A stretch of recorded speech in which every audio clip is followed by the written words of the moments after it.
న్యాయదేవత చేతిలో త్రాసు పెడుతున్నారు. ఒక న్యాయాన్ని కొలవడానికి లేదా ఒక న్యాయాన్ని సరిగా చెందాల్సినటువంటి వారికి న్యాయం చేసే విధంగా ఒక న్యాయదేవతను మనము కోర్టులో చూస్తూ ఉంటున్నాం, న్యాయస్థానంలో చూస్తూ ఉంటున్నాం.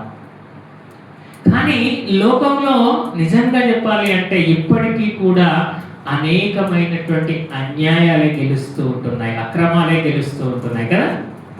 కోర్టులో ఎక్కువగా ఎవరు నెగ్గుతున్నారు అంటే అన్యాయం చేసిన వాళ్ళే నెగ్గుతారు. ఎందుకు నెగ్గుతున్నారు అంటే అలా ఉన్నది, వారిలో ఉన్నటువంటి చట్టాలు కావచ్చు, అందులో ఉన్నటువంటి చట్టాలు కావచ్చు, లేదంటే వారు అనేకులను ప్రలోభ పెట్టడం కావచ్చు, లేదంటే అధికారం వారి చేతిలో ఉండడం కావచ్చు, లేదు అంటే వారు ఎక్కువగా ధనాన్ని వారికి ఇచ్చి ప్రలోభ పెట్టి వారిని న్యాయాన్ని అన్యాయం చేసేటువంటి అవకాశము లోకంలో న్యాయస్థానాలలో మనం చూస్తూ ఉంటున్నాం.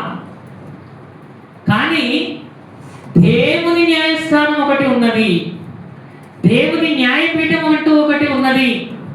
దేవుడు అన్యాయము చేయుట అనేది అసంభవం. దేవుడు అన్యాయం చేయటం అనేది ఏంటిదట?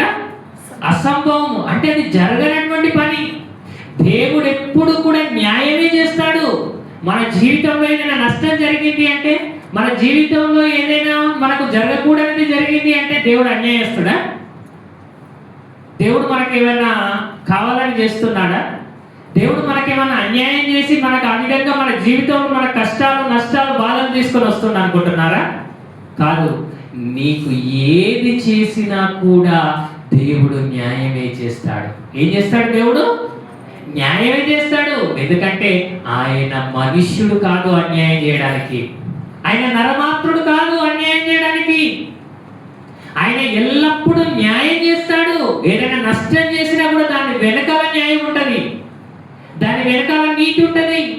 దాని ద్వారా మన జీవితంలో మనం ఏదో నేర్చుకోవాలి అనేటువంటి ఒక ప్రణాళికతోటి మనకు అనుగ్రహిస్తాడు. అలాంటి మన జీవితంలోనికి ఆయన వాటిని వచ్చేటట్టు చేస్తాడు తప్ప దేవుడు అన్యాయస్తుడు కాదు. మొట్టమొదట క్రైస్తవులందరూ తెలుసుకోవాల్సినటువంటి విషయం ఏంటిది అంటే, దేవుని న్యాయానికి మనుష్యుల న్యాయానికి చాలా వ్యత్యాసం ఉన్నది.